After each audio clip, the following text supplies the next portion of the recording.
I just had visitation with the kids. Like they would come see me every other weekend, and I needed to run to the store, and so I told the kids like, we got to go to the store, and they're like, oh, you had a beer again? Like that was what my kids said to me, Wow. and that hurt. That really hurt.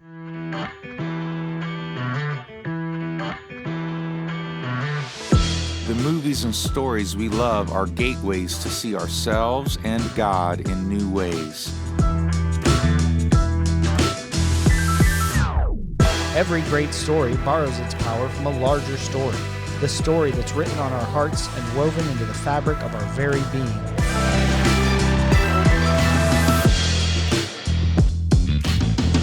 Hello, I'm Paul McDonald, author of Unlock Your Story and the host and creator of Men at the Movies YouTube channel. And thanks for joining us today on this sort of new adventure. Today I've got Phillip Martin, a longtime friend, Outpost warrior, battler, fighter for men's hearts. And he's also been a big supporter of Men at the Movies for years. You've been supporting the podcast. And so this is the first post-podcast recording. So we're sitting here on my screen porch. One of the big reasons, Phillip, that I wanted to have you on is because you were one of the first people to go through what is now the Unlock Your Story platform. And so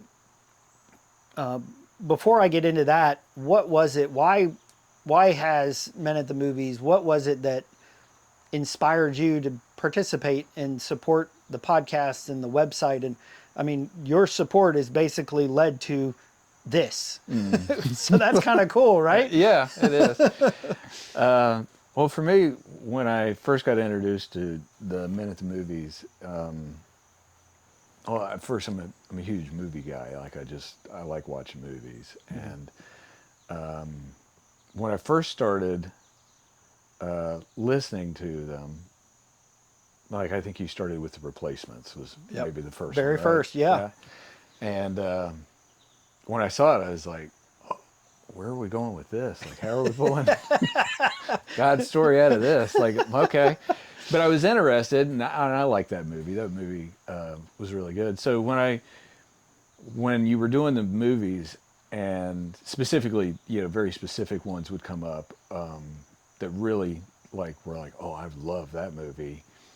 I could tell like why I liked the movie, but when you would like break them down with people, it would and be like, oh yeah, that's exactly why. Yeah. Like you kind of put a language to it that I couldn't verbalize in a way. Yeah. Which really started to like hit home with like just why I do like this story or that story so much. So, and then that just seemed to just, so when it got to a point where I was getting so much out of it, I was believing what you were doing. I just wanted to do whatever I could to help you continue doing it, because Right. I was getting so much out of it selfishly. Like I was getting so much out of it. I was, even if it just goes for me. Yeah. Well, that's what I told Alan. It's like, how do you know? He asked. He's like, how do you know what's your criteria for a good episode? I was like, what I considered was a pretty low bar. It's like, if I enjoy the conversation, then it's a win. Yeah. He's like, that's actually a really high bar, dude. And I was like, oh, really? Because I'm like, again, selfishly, if I got something out of it, I don't even care if anybody else did. Right. Like I believe in what you were doing, so it's nice to like if I hear somebody else getting something out of it, or I'm sure other people are getting things out of it, but because what you've been doing, it's been speaking to me. But yeah, so, and for me, it's a big deal because it's like, oh wow, somebody actually believes in this. Because being sort of this not single use, like this creator driving, like I have this vision, I'm doing these things, and then you're like, does anybody else care? Right. So it's like, yes, somebody cares. This matters. And just having that as sort of that motivation and encouragement to keep pushing forward. And again, going to that summer night at the movies where I'd have guys over we'd watch a movie and then talk about it afterwards. Right. And that gave me the confidence to say, wow, Unlock Your Story is going to work. Mm-hmm. And so that led to the book that released, on July 1st. And then kind of that next step is, okay, we know how the movies we love reflect where God's calling us, but what do the movies I love specifically tell me? It's like, it's great to see what Gladiator, Die Hard, Walter Mitty, Creed, Fury, whatever, all those Right. books, all the movies I talk about in the book. But then what about, I think of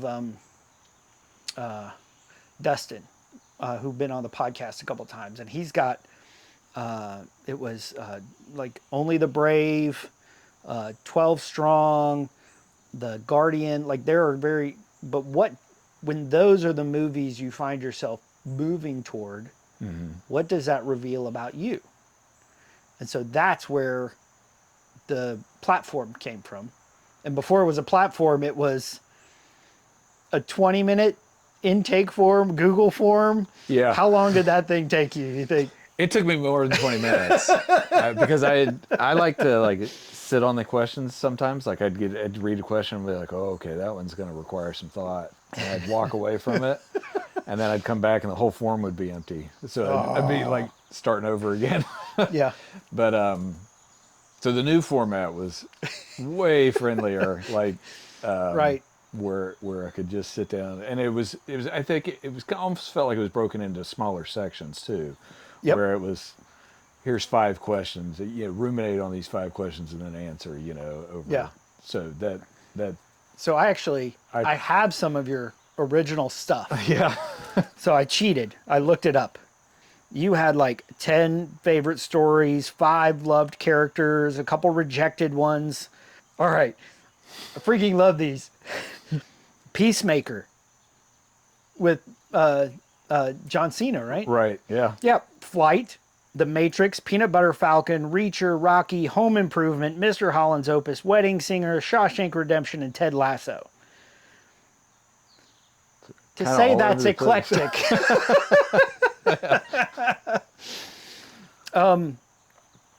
You've got Peacemaker and Flight next to each other, which I just think is just funny. It's 2 very distinct storytelling styles. Oh yeah. So what is it? What is it about Peacemaker that you're like? The thing that I tend to like most in a story is watching somebody go from, like, watching a character grow Yep. into like who they're supposed to be. And Peacemaker, if you watch the the movie that was Suicide Squad, right? Like, he's an absolute mess of a human being. Like, I mean, just beyond confused of like what's good, right? And I would do wrong. anything for peace. Yeah, I'll kill as many people as I need to. Right. So he's just, but to see him in the show and to watch him like start to like say like, no, I want to be a hero. Like, I want to be like a real hero, and like, what does that look like? And how do I get to that point? And to see him like open his heart up, and start to, like care for these people that are on his team and Right. that type. So that, for me, like, that growth in the character is what can hook me into it. As silly as the show can be, and it can definitely be silly, that's what I like the most, is like just watching a character step out of Yeah. the brokenness, I guess. Yeah. And you can definitely see that with like Peanut Butter Falcon, Rocky. All right, The Wedding Singer. Yeah. Uh, I forgot I put that one in there. I know. Committed Love and the Hope of Finding the Right Woman to Love was what you had written. Mm-hmm. What do you love about Ted Lasso? I liked how Ted Lasso was, a coach from America going to another country to coach a sport he literally knows nothing about. And then you kind of slowly pick up kind of like what a wreck Yeah. his life is. Like, you slow, I mean, it's revealed to you kind of slowly, where he just seems like he's a good-natured, kind of good coach, to like, but he's doing it through like the hurt of a potential divorce and leaving his son behind and being over here and the panic attacks and the things like that. And then you just see him definitely hurting and broken as he's going through it, but still moving forward. Yeah. And doing a really good job at like calling the men around him into greatness, like with the Jamie character. Yeah. And how, at the beginning of the show, you kind of like, oh, you hate Jamie. Prima donna, like what a dick. Yeah, it's like, and by the end of it, you're just like rooting for the guy, because you can see how what really an influence he's had on the whole club for everybody. So that was like, it was like everything he touched, everything that was around him, he made better by just being himself. Yeah. Even when he was not doing it right. Or having the breakdown or doing all that. So his sort of optimism, blind, in a lot of ways, unrealistic optimism, right? Right. Covered up for a wound, like you were saying, of his dad, who had committed suicide, and then his own, how he could leave his son. So the first output, the first core identity the first time through from the beta, it said the recovering father who heals by showing up.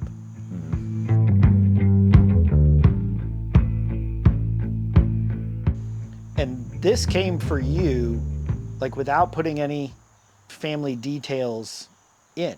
Right. It was like, here are the stories I love, here are the characters I love, here's the ones I don't like, here are the stories I reject, or, things that make me uncomfortable. And one of the things that popped out was the recovering father who heals by showing up. How did that land for you? Incredibly accurate. That I didn't know. That's what a lot of this process was for me. Like I would, I'd do the questions and then it would give me the feedback, and it was like, once I read it, I'm like, oh, yeah, that is what that is. But I didn't really, I couldn't have really put the language to it. Yeah. But yeah, I felt that way myself. I have 3 kids from my first marriage and a stepson from my current marriage, and we're a blended family. And I wasn't a great dad when they were younger. I was in a bad relationship, a marriage that was just, I think, pretty toxic from several different aspects and stuff. And so there was a point, I remember, because one of the other things is I've struggled with alcohol in the past, and I can remember I had gotten custody of the kids. They'd come to live with me, and I can remember like having a little bit of a moment of clarity that came like I'm not somebody who gets panic attacks, but it was like, it almost came as a panic attack. Is like I realized like how much I was potentially screwing all of the kids up. Yeah. And that brought like maybe some darker thoughts to my mind. Like, oh, like they'd be better off if I wasn't around, or I wasn't their dad, or I wish they had a better dad, or stuff like that, which was probably the beginning of the catalyst to like try to dig myself out of that. Trying to become that better dad. Yeah. Like, so with that brought about, I guess, the start to the change that I didn't have the language for until it said, a recovering father. Yeah. So it landed pretty hard. Like, yeah, you're like, this is why these stories matter to me, is because they reflect something deeper that I don't have words for. Mm-hmm. And as you get more and more, well, I like Ted Lasso, I like Peacemaker, I like Flight, I like The Matrix. Okay, what is it when you overlay them? Where are those holes, those patterns and themes lining up? because your North Star, which is sort of for stories that you love, would be recovering fathers who refuse to stay down, who keep showing up and pour into the next generation. And again, all this is, what stories do you love and why do you love them? Right. And it pulled that. Out. Yeah. So I kind of feel like we see your personal experience of that's you, because that's the other part. Like my hypothesis in all of this is the things, the stories that we're being drawn to sort of guide us to who God's calling us to be. So I'm going to flip it a little bit, because I don't know if it's just because I've seen, you and I have hung out long enough. It's like, yep, I know how that tracks with your story. You are a father who's refused to stay down. You do keep showing up, and you are pouring into the next generation, not just with your own kids, but at the Outpost, where you're leading small groups of guys to find their own stories, to find their own hearts. This is going to be one of those curveball questions. Okay. What was your experience with your dad like? How does this align with your experience of dad? So growing up with my dad, he was a good dad. He was very involved with work. So I remember him traveling a lot when I was younger. Yeah. Probably into my teenage years, like that 15, 16 realm. But when he was present, he was present. And then, of course, you turn 16 and then you're, well, at least for me, it was Yeah. almost like we're enemies now until I moved out, type thing.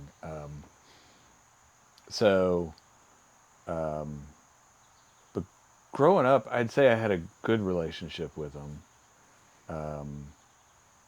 Probably at the time I would have wanted more than I got. Like I remember my mom being around more, but she was a stay-at-home mom. She didn't work during that time frame, and he was just really traveling for work a lot. So he's out of town. Could be gone.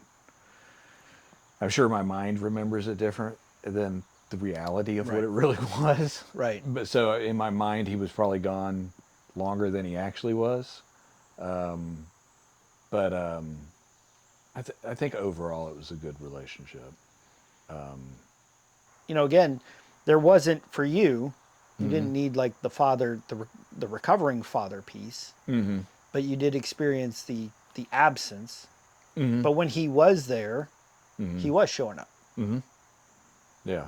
Yeah, I remember, going to, playing Little League and him, coming to games or driving to practice or going to the community pool as kids, and being there, taking us to there. And, he was very present when he was present.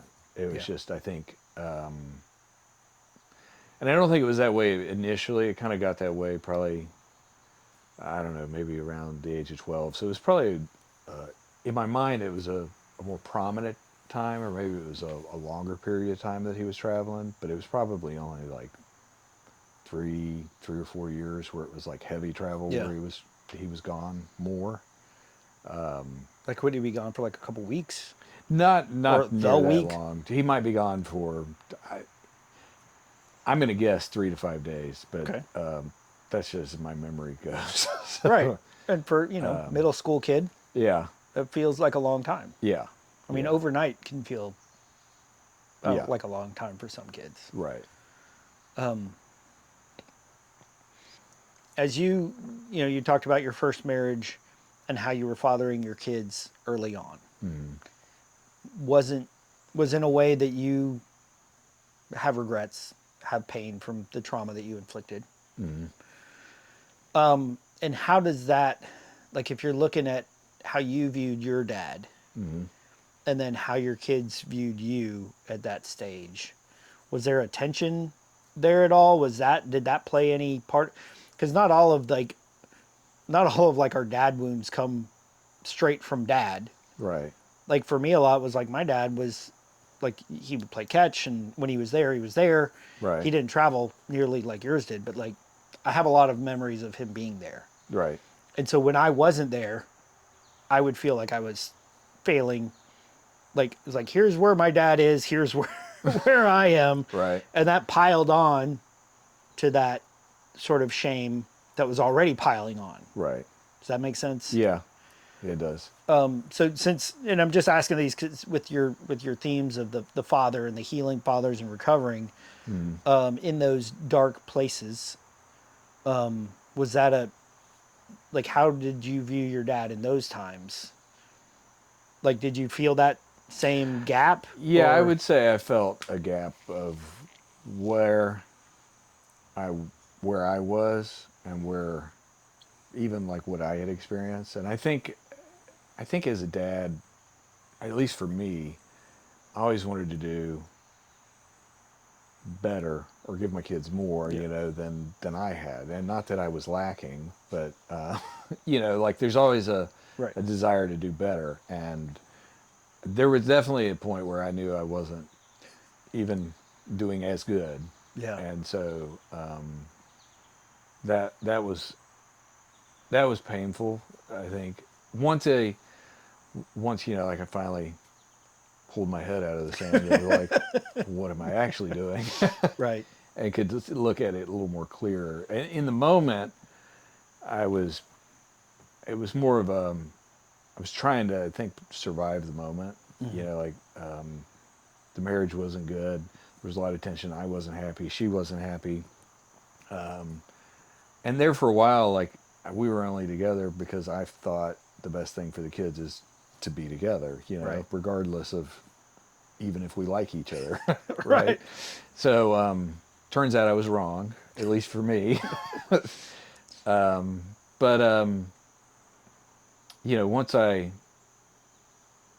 could get through that and got through that and was able to look back, that's where I think like the panic, the hurt, and that stuff Yeah. came in from like, oh, what am I actually doing? Like I'm not stepping up like I should be at that point. So What was that trigger or that flip? Again, I ask questions and you can answer Yeah. them or not. With your marriage, where you're like, I'm in it. It doesn't matter if we like each other or not. Mm-hmm. But for the kids. Mm-hmm. And then there comes a point where that's not true. Mm-hmm. Where you're like, nope. Like you just said, it's like, nope, I was wrong. Mm-hmm. What was that sort of led to that? Your decision to be like, we need to go our separate ways. Ish. You never really completely go your Right, separate no. ways, right? No, not sometimes as much as you'd like to. Just to be honest. But Yeah.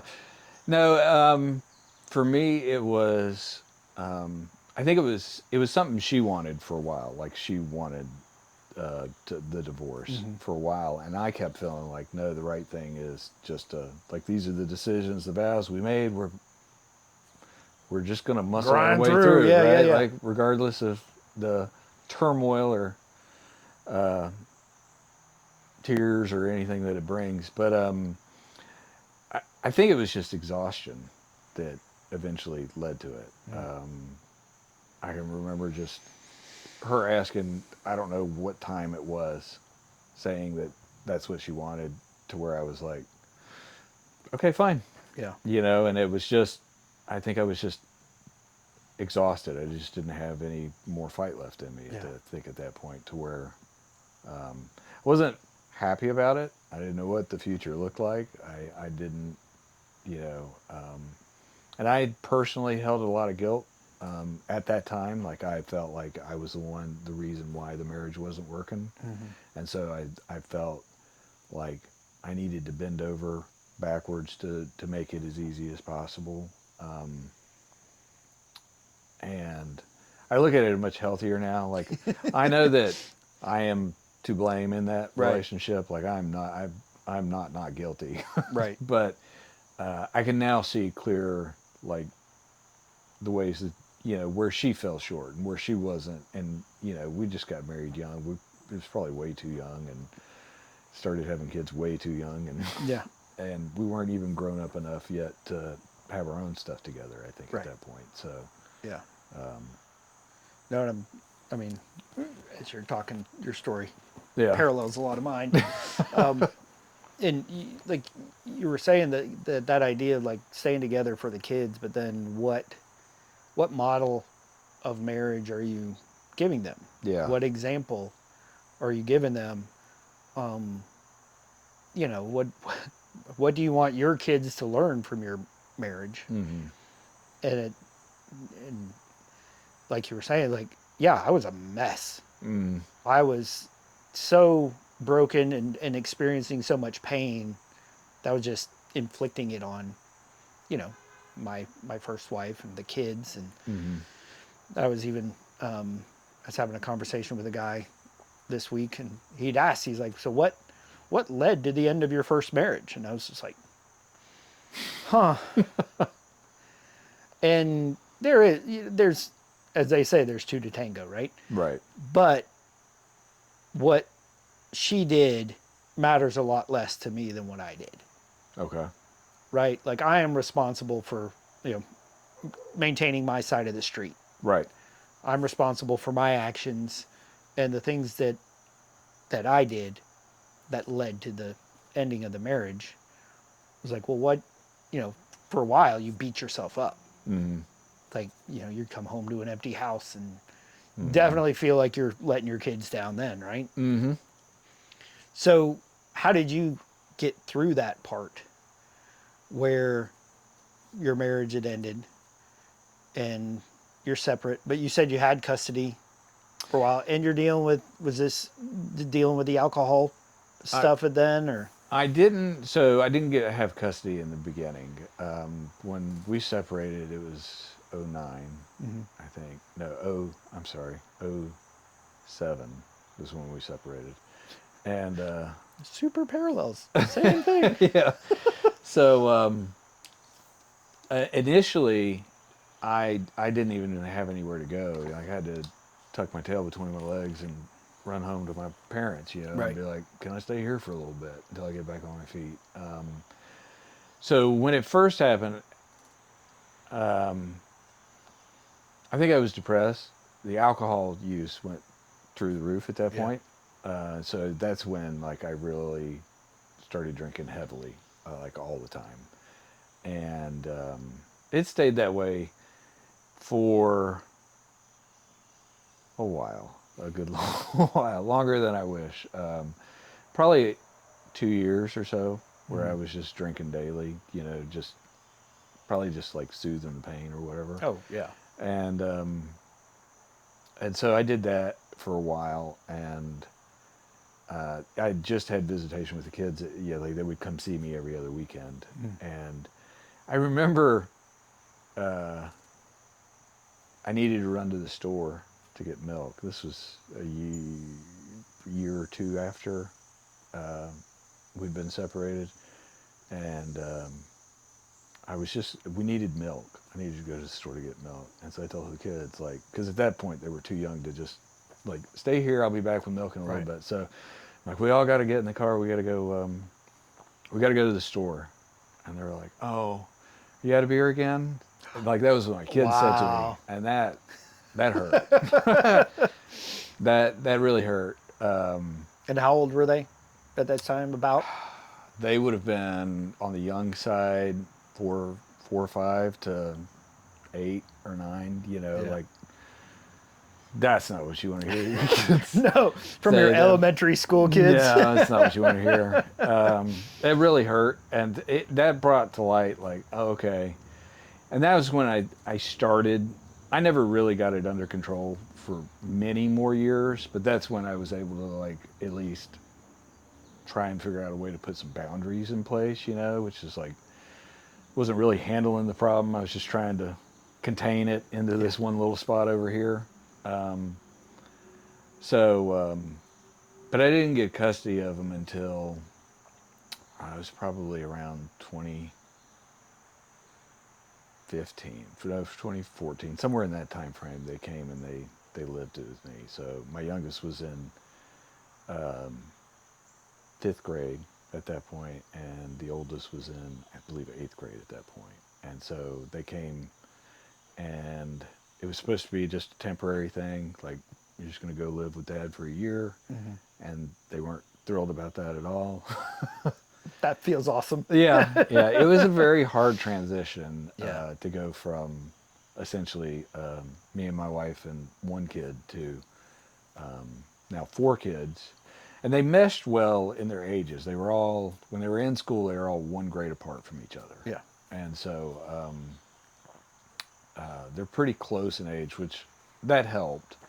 But there was a lot of turmoil in the house for definitely the first few years. Yeah. Of like trying to understand how things work in Dad's house versus Mom's house, and the pain that came from that. And, Yeah. and the boundaries that needed to be in place and things like that. So, Yeah, I've heard that like blending a family is more like a stew. yes. You got to go slow. Yes, you gotta go slow. We went and we saw, I'm trying to think of the guy's name now, Ron Deal. We did one of his blended life marriage retreats. And he talks about if I remember correctly, it was the potato. You always got a potato that's just going to take so much longer than the rest of the stew. Like, everything's done with that potato. That potato is still rock hard. Yeah, it just won't blend into this stew. So, yeah. So how did you do it? How did you get through that? And It just really took time and consistency. Yeah. And really my wife, because I don't think I would have made it.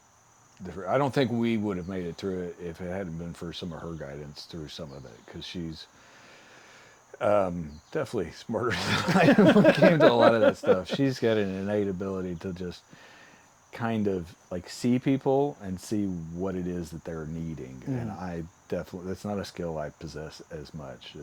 I've learned to like work that muscle out a little bit, and I'm a little better at it than I used to be, but it's like one of her God gifts is just being able to like see kind of what somebody needs in a situation and then speak into it or know how to speak into it. So. And when did you guys get married? We got married in 2010. Of course you did. So. Keeping right along with the parallels. Yeah. Yep. Got married in 2010. Yeah. And again, very similar of my wife helps balance me. Yeah. Because I can get a little wound a little tight sometimes. And I was like, here are my 2 choices. I can do this or this. She's like, breathe. It's like, have you thought about this? I was like, that's a terrible idea. And then I'll sit with it. I was like, that's actually not a bad idea, honey. Yeah, I'm the same way there too. There's so many times that she'll tell me something and it will just piss me off, and I'll walk away pissed. And then I need about 12 to 24 hours just to sit on it and be like, okay, you were right. That's actually not bad. Yeah. I actually don't hate that. Yeah. And then you're just like, why didn't I think of that? Yeah. Yeah, and that might be where the anger comes from. I'm not sure, but it definitely. I think I've gotten better at it through the years. I hope that's what you would say, but I know I'm not great at it. Like a lot of times she'll say something to me to like point something out, and I'll be like, it just pisses me off. But yeah, and sometimes the frustration and anger is because you know she's right. Yeah. Like when I was like losing it with I was so frustrated with the kids and just sort of snowballing. And she's like, you know, you're acting like a bear right now, right? It's like, yes, I know that. I wish I could change it, but I can't in this moment. Now I even hate that you see it. Right. And it's like, yeah, I know you're right. What am I going to do about it? Yeah. And then it's like, all right. Apologize to the kids once again. And again, guessing, because we do have so many of these parallels, that as we talked about, like that first marriage. And by the way, we are not cavalier or just get a divorce. That is not our attitude at all. No. But at the same time, I would imagine in your current marriage, in my marriage, I'm like, this is the relationship that I want my kids to aspire to. Mm-hmm. To see the affection and the open relationship that we have, where we're talking and sometimes even fighting can arguing and this is what I want my kids to see in their relationships. And again, not perfect, but loving. Is that what you've experienced with your second marriage? Yeah, like definitely. I feel like I'm crazy about my wife, and so it's almost like a side note. Like it wasn't like I want to use this relationship to to model this. It just happens that this relationship, and she's been willing to stick through the mess that I was in the beginning of this relationship to where we've gotten to today in our marriage, so that it is a healthy. Because that broken guy at the end of the first marriage is still the broken guy at the beginning of the second marriage. Yeah. And a lot of work went into, and a lot of healing, a lot of processing our story. Yep. Yeah. Because I would imagine that the husband you are today is not the one she married. No. In a very good way. Yes, definitely. Yeah, because I still wouldn't be a husband, I think, if I hadn't been growing. If I haven't, one if or I hadn't both of you would have been dead. Yeah. Well, yes, at best case. Yeah. No. So yes, it's definitely been a journey and a process. Because even though when I got out of my first marriage and had that time,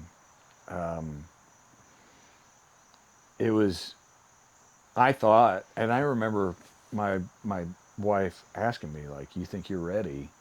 Like, you've done the growing, the healing, the whatever. And I remember, yeah, of course, I've got this. Great. Yeah. And then we get married, and weirdly, a lot of the same problems start showing back up. And there's only one common denominator. Right. It's like golf. You got a new set of clubs, but you got the same shitty swing. That's right. Right. Yeah.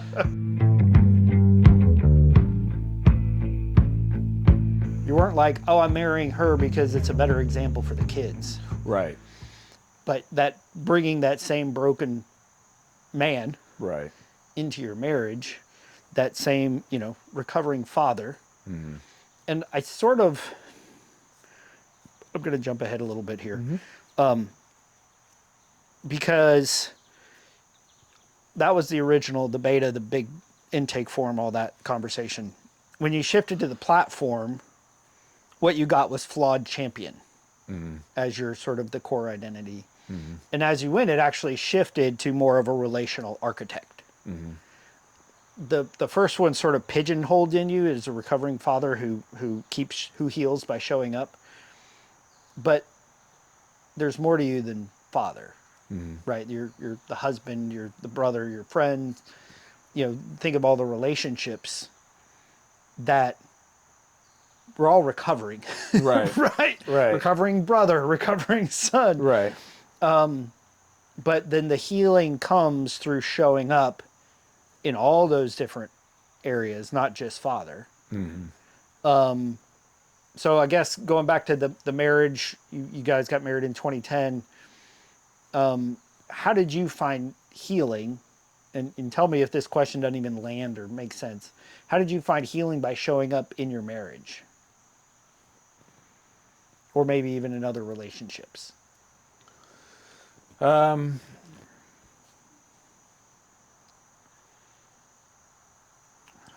Well,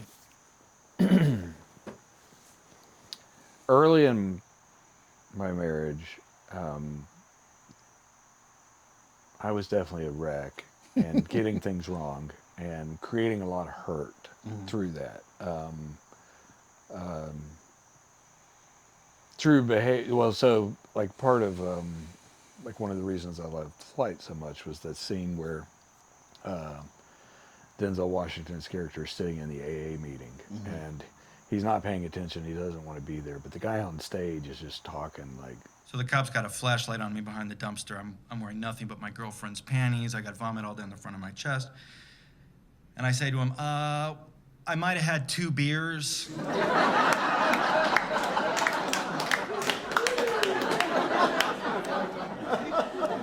So that's That's how I got the nickname Two Bear Barry. I'm getting the stink eye from Ed over here. Have I gone off format? My name is Barry, and I am an alcoholic. Hi. Are there any other alcoholics present?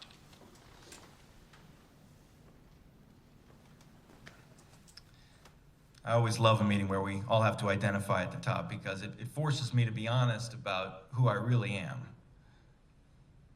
And I never told the truth out there, obviously. I lied about everything. I was taught in these rooms that I would never get sober if I kept lying, but that's what I was best at. If I knew anything in this world, it was how to lie, especially about my drinking. But whatever, I would lie about the name of my dog. I'd lie about the color of my own hair right to your face. And my whole life just became a series of lies strung together by me, one after the other, and when I drank, it got worse. Yeah, sure, she can give me a ride. This is shit. And what I came to understand was that my lies would kill me. Left to their own devices, my lies would walk me out that door. Like, it's one of the best little speeches. Of like, oh yeah, that is exactly what I was thinking and feeling.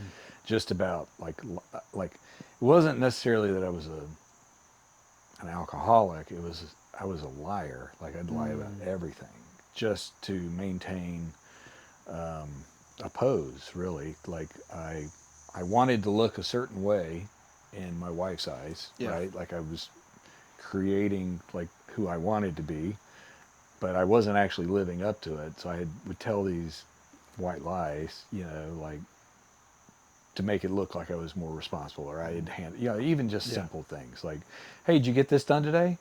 Yeah, I did, and get off the phone with her and then try and figure out how to get that done real quick, like just crappy behavior like that, and at the time I didn't understand that the amount of mistrust and how those white lies they feel like I'm just doing something to make myself look better, creates doubt in her, and like, do I even want to be in this marriage? Wow. Am I doing anything more nefarious than that? If you're lying about that, what else are you lying about? Right, yeah. And so it created a lot of hurt and pain for her through the beginning of our relationship. I think I started showing up because I knew how lucky I was to be with her. And I knew that if something didn't change, I was going to be divorced again. And so it started, I think I started by like letting her know, like, for a New Year's resolution, I was going to quit drinking. I didn't put a label on it, or I'm an alcoholic. I did say, like, I think I may have a problem. But that was my way of tiptoeing around the fact that, like, no, I do have a problem.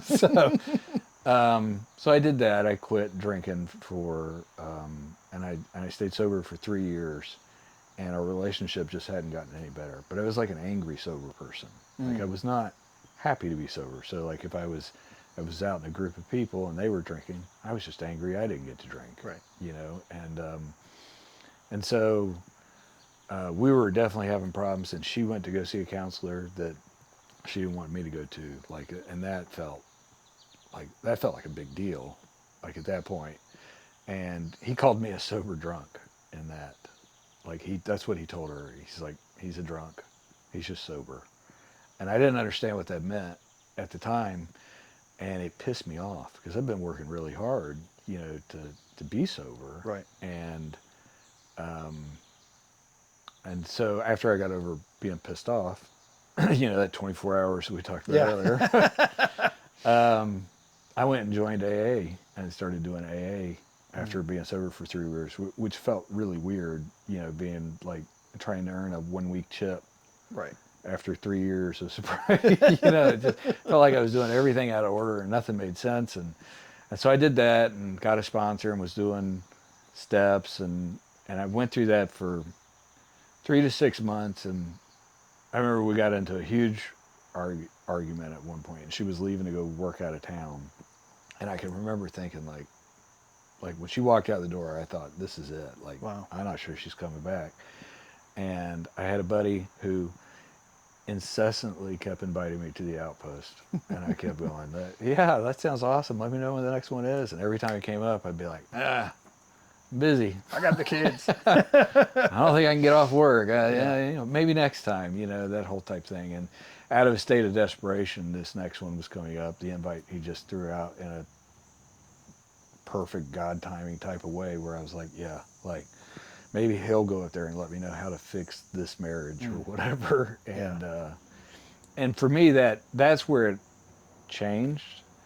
And I think I went from being like an angry, sober person to like, it was pretty quick after that. Like, and I can't even put a finger on it exactly to be like, this happened and all of this other stuff went away. It was just like an overarching thing of the weekend and being up there and just maybe seeing what it could look like, like what it can look like to follow God and be a guy, and it's not this kind of like watered down church version. Really brought me home on fire. Now it took a few years of like actually implementing and working. It wasn't overnight fix, and it was a long haul of doing work. But as I did the work, I could see like almost like a return of investment. Like I could see her becoming happier with me. I could see us moving past some of the mistakes and trust rebuilding, and it felt in the moment, it felt like we were never going to get there, but it was really just, I guess, just showing up and doing it day in, day out.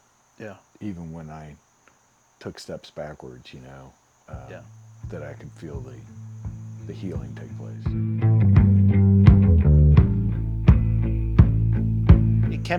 We can come across as sort of cavalier about divorce and about drinking and about the things we've done. And it's not that we're saying those things are okay. It's that we're having compassion for ourselves, knowing where that came from. Like, I would imagine, again, the parallel stories we've been living, that it feels like an entirely different person. Like when you look back even to 2010 or 2005, even maybe 2015, like when you look back at who you were, the words that would describe you then 10 years ago, and then the words that would describe you today, I would imagine they'd be different words. They would be today. It's funny how much I got out of the Unlock Your Story, because one of the things I got out of it was I'm really good at seeing where I come up short. I'm less good at recognizing when I'm doing a good job. Yeah. And so We're good at figuring out how we fail. yeah. So I was very, very aware of all the different ways that like I could be doing this better, I could be doing this better, that better. Or I should be doing this that I'm not even doing at all. I didn't even know I was supposed to be doing that. Right. So, but going through the Unlock Your Story, especially through this second time, it really was able to highlight, like, I guess, who I am today as a man, which allowed me to be like that's where it was almost like an aha moment to like,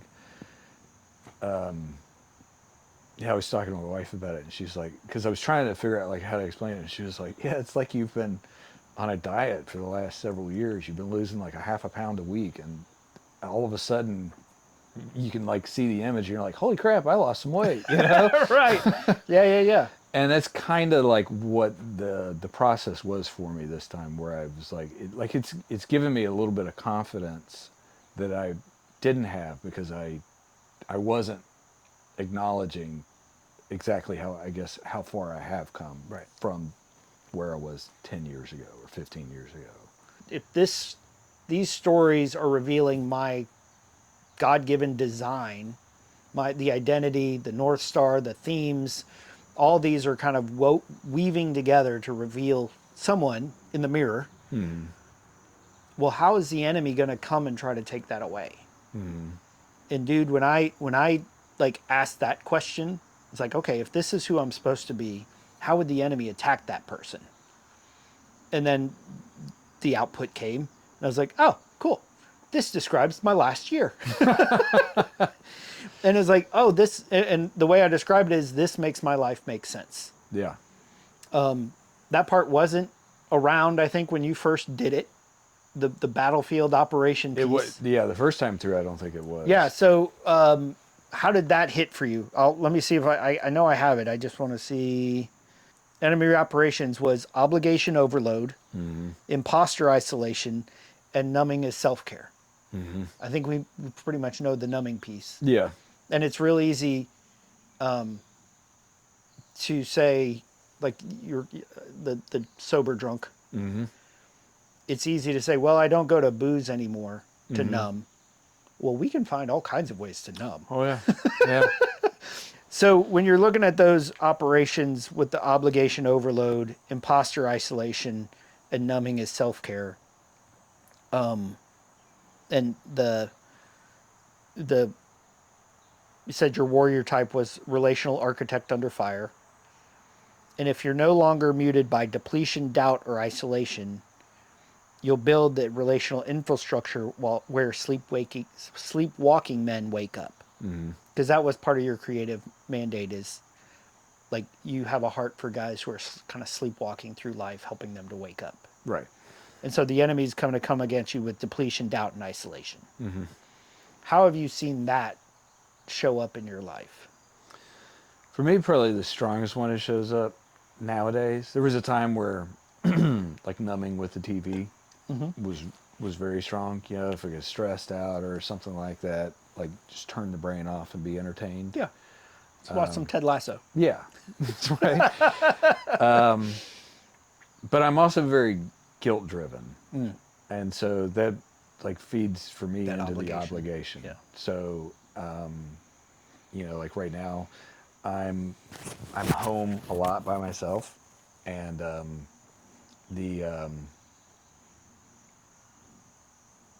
and so I can get to a point where, like, well, I don't have anything to do, right? I should be doing something productive. Right.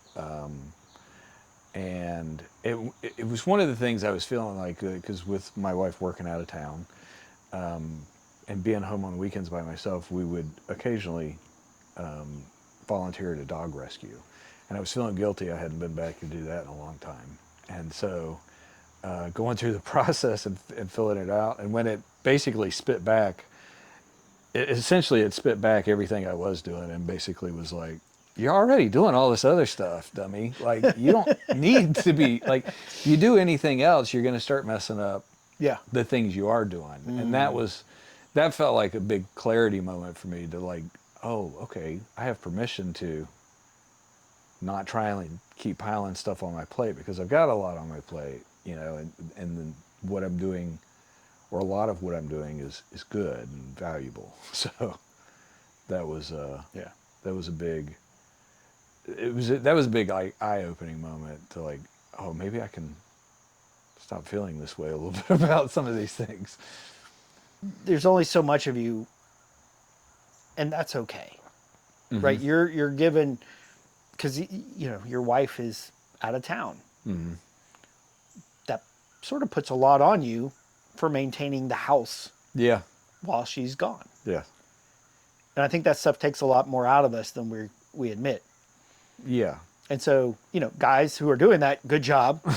Husbands whose wives do it, pay a little attention of how exhausting it is to spend time with the kids throughout the day, of just the constant demand on your attention.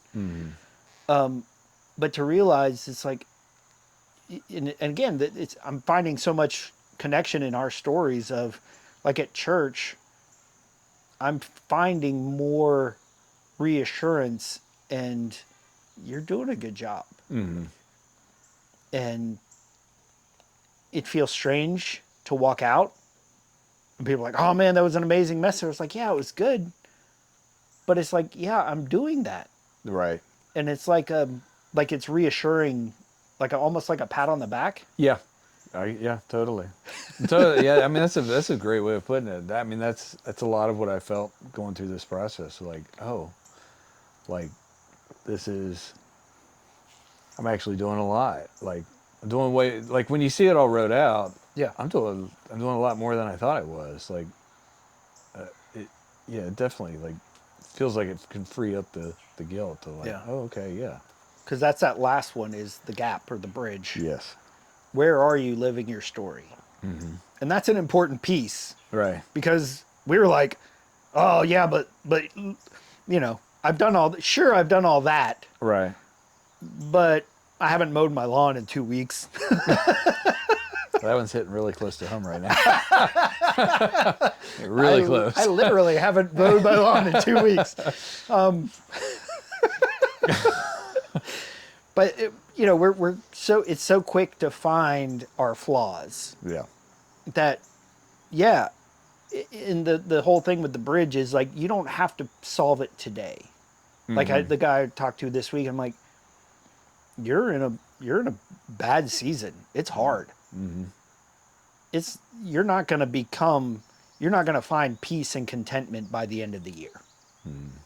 You might have a little more, but you're going from like 5 to 6, that half pounded a week, right? right. I might have a 0.5% more contentment by the end of week 2. And a little bit and a little bit and a little bit. But I was like, in like 5 years, dude, you're going to be good. Right. But we don't want that because we're like, we struggle. We're Yeah. like, no, I want it today. I want to be good today. Where's the pill? Right? I don't want to change my diet. Just give me something to take my cholesterol down. And I hope for whoever's watching that that's actually reassuring, that you don't have to have it all figured out today, Yeah. that it's going to take time. This process takes time, For sure. but just that, I don't know, that weight loss image of a half pound a week. Yeah. Don't look in the mirror for a couple years, but then, and that's what, I mean, it's crazy again. We didn't really have a pre-show talk, but that idea, like this whole idea of the story profile at unlockyourstory.org, it's a reflection. That's what we call stage 1. But the whole thing is like, hopefully it brings your reflection into more and more clarity of the person God's calling you to be. And then you're like, okay, well, here's who I am today. You know, like Matthew McConaughey talks about in Green Lights. Who am I going to be in 10 years? And I mean, that's a great question to sit and pray with God about and say, God, who are you making me to be in 10 years? How can I align with your plan for me? And then like the story profile thing will help. It's incredibly accurate. Like it's eerie. Yeah. How quick it pulls out those things Yeah. from the story. So. And that's the whole thing is built around the stories we love reveal something about who God's calling us to be. So who is that? You know, and for you, it's, you know, the healed, the recovering father, the recovering man who heals by showing up. Yeah. And that's been what you've experienced. And it gives you a framework and a language for that. Right. To not just say, I have done it. I have found healing by showing up. My experience and my relationship with my kids is better than it was 10 years ago, 15 years ago. It has been hard, right? Yes. It's hard that year when they moved in and they're like, they don't want to be there. Yeah. It was really hard. And you're like, I thought I wanted you here, but I'm not so sure right now. Right. Right. There's days where I don't think it is. But then to look back and be like, yeah, that was tough. But it's part of that blending. It's part of that stewing, that cooking process. Right. It's like, oh, we just needed to give the potatoes a little more time. Yes. A lot more time. But they came around. Yeah. It was definitely, the process has made my relationship better with my kids, Yeah. with my wife, just showing up and continuing to try, I think is the biggest thing.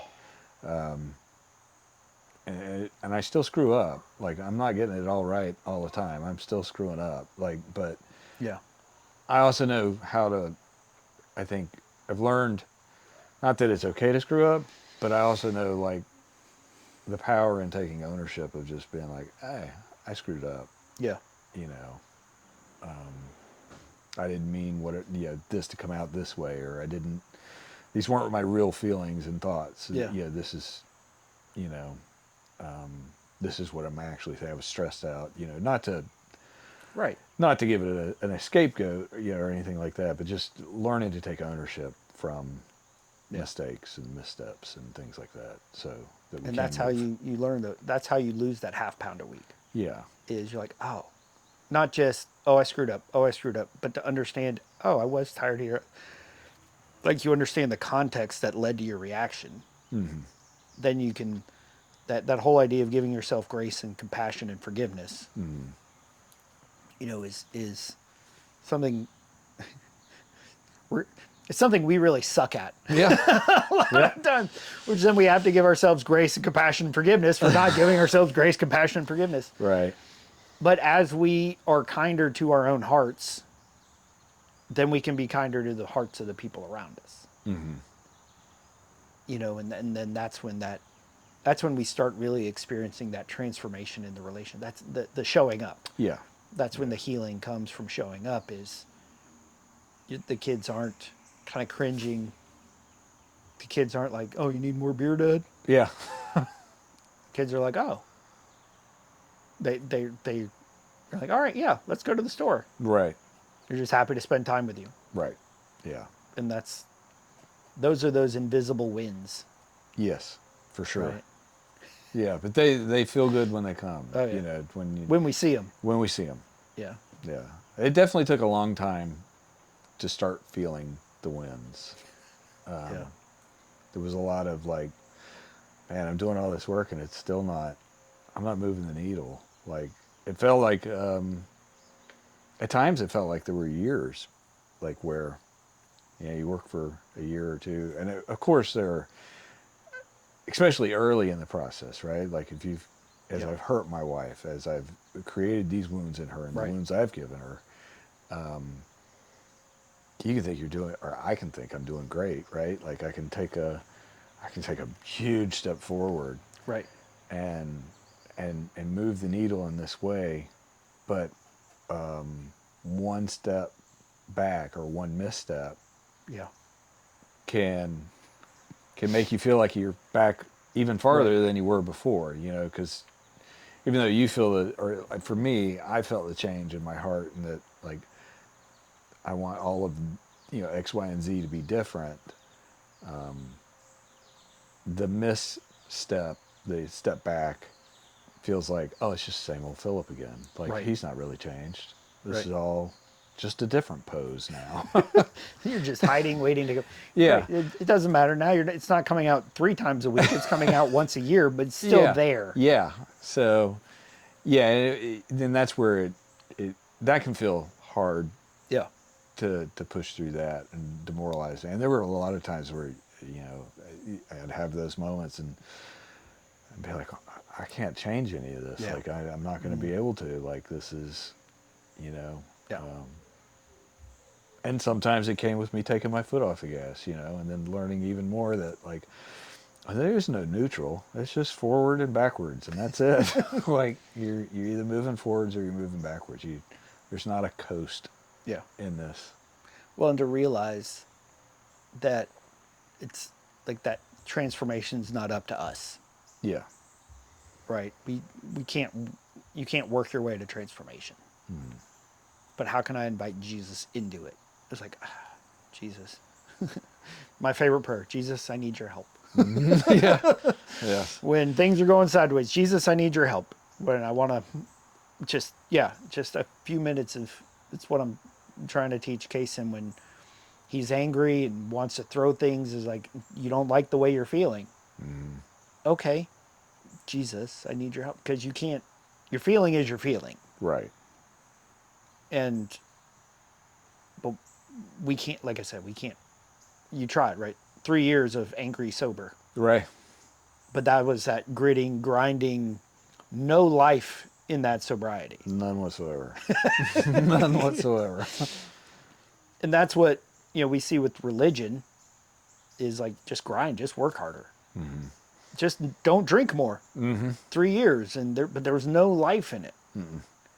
And it's only when you start surrendering those things and inviting Jesus into that and walking with him, like you said, at the Outpost. And dude, it's no coincidence. I mean, we show a ton of movie clips at the Outpost. Oh yeah. So Yeah. and to start realizing what is available. Jesus has abundant life. I come that you might have life and life to the full. Well, I'm not experiencing it. Okay, that's the first step to say, yeah, I'm not experiencing it. Jesus, I need your help. Yeah. Yeah. And every time, the more we can look at Jesus and the more we can give him our attention and our affection, the better it's going to be. Whether it's filling up our tank with gas and just being like, Jesus, I give you my attention. I don't know what that looks like. Sometimes I'm like, I don't even know if I'm doing it right. It's like, how can you do it wrong? Right. It's like, I don't know. It just feels like I'm not doing enough. Right. That obligation stuff always rears its head.